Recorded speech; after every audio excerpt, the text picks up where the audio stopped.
我哋作為家長咧，其實無時無刻任何科目都好咧，或者喺關注學生學業上面咧，一定係要抱一個支持嘅態度。有時我哋老師可能俾一啲研習性嘅功課啊、專題研習等等啦，有啲家長就會好熱烈咁咧去幫助嗰個同學咧去揾資料啦，甚至有啲極端到咧可能會咧係幫嗰個小朋友咧去完成有關嘅作業。其實呢一樣嘢咧就剝削咗嗰個同學仔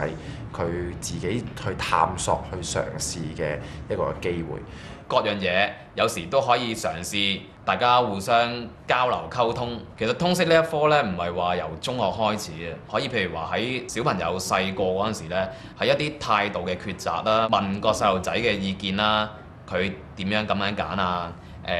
咁樣揀嘅原因啊，其實你咁樣簡單問下呢，無疑其實已經慢慢養成咗嗰個小朋友嘅思考嘅方法。家長可以俾意見，但係學生依然係可以有相反嘅意見都得。如果學生佢可以去揾一啲資料去求證自己嗰個論點，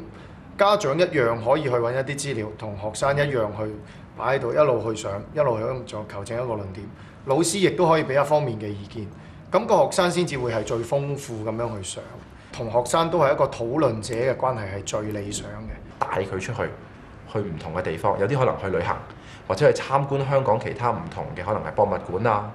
一啲嘅藝術館啊等等，咁咧令佢咧有機會去個見聞擴闊咗。我諗對於嗰個小朋友嘅幫助係會大好多，亦都某程度上亦都幫助到嗰個嘅小朋友同個家長建立良好嘅親子關係咯。